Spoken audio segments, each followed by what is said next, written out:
Hey, my friends, it's Hunter here in the Tin Can Turtle. It's week number 4 in our journey through the Bible, and just wanted to congratulate you all for being here thus far. 4 weeks in, it's pretty good, and we've got many more weeks to come. But to make it through the month of January and to see the numbers that we've been able to see has been a real encouragement. So good on you all.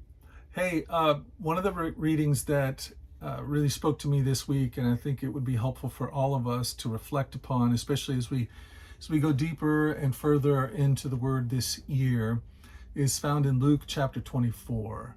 Oftentimes we are going to struggle with knowing how to approach the Scriptures. What's the rubric? What's the way, the cipher in which we can approach the book of the Bible, which really isn't a book. It's a library of books written over a vast amount of time with great numbers of writers.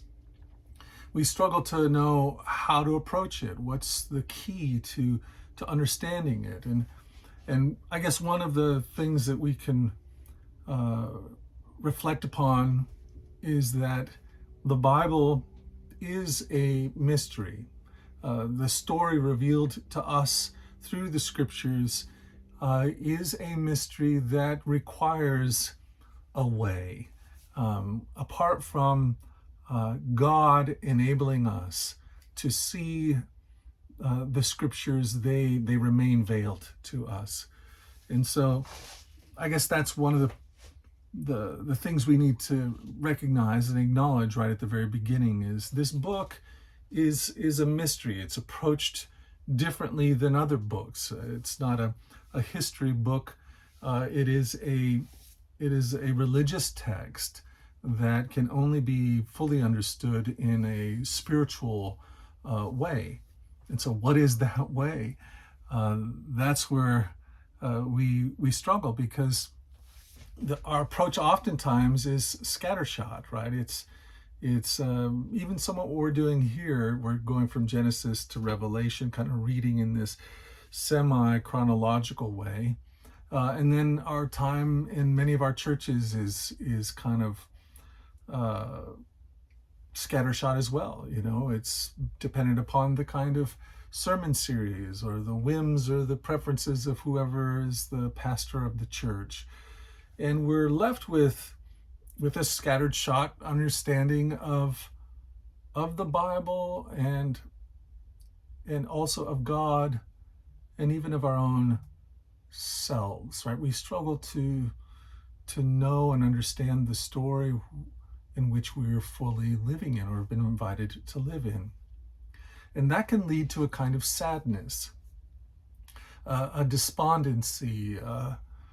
There's a lack of confidence in regards to who God really is and what we have become as a result of what He's done. Those things begin to play on us, and like I said, it can be a very sad thing. Well, we see that in our reading in Luke chapter 24. The two men on their way to Emmaus, they were sad. In fact, Luke tells us that sadness was written across their faces because they, like many of us, were struggling to understand the story of the Scriptures, where they fit into this. This brought about a sadness and a lack of hope.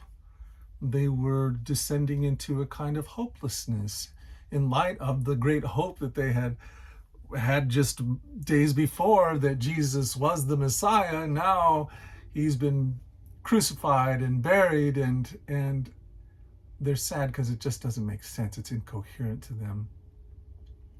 And that happens for us. There's a kind of sadness that results in the incoherence that we experience from the story. That's what I'm trying to say here. Well, how do we get through that? How do we find our way beyond that?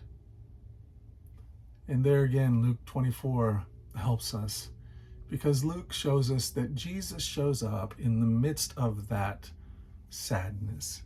And He begins to walk with them. Unbeknownst to them, they're not even aware of who he is, but there he is, God's present with them, nonetheless walking on the journey with them.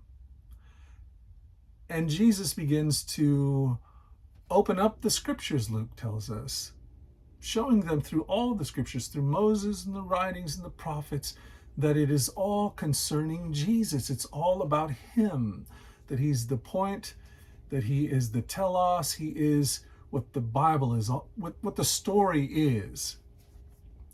And their hearts were warmed, we're told, at the hearing of this, that this key was offered to them, and they began to see. And the other beautiful thing that I think is worth us considering is that in that journey with Jesus, him showing the scriptures as a referent to himself, it led them to a table. That night when they finally reached Emmaus, they invited Jesus to stay with them. He was just a stranger that they invited at that moment.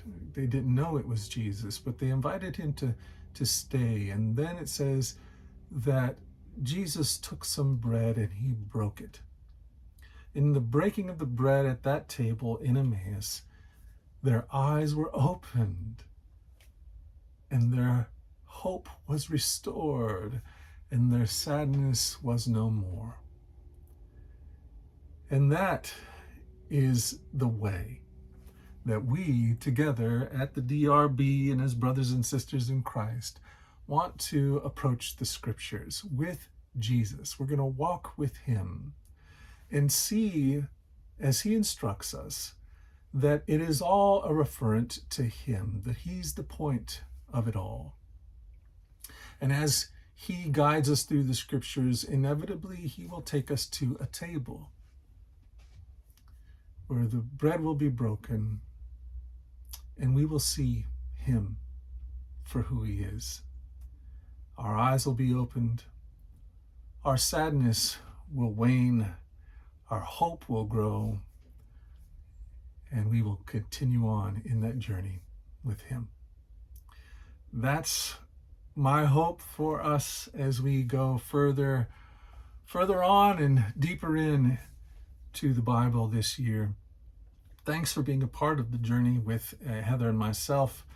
It's a real joy, and we look forward to week number 5 together. I plan on being on the podcast tomorrow, so listen in there, and let's go forward in his joy. Let's let his joy be our strength, and let's always remember this, that you are loved. No doubt about that. All righty? I'll talk to you again later on. You guys take care. Bye-bye.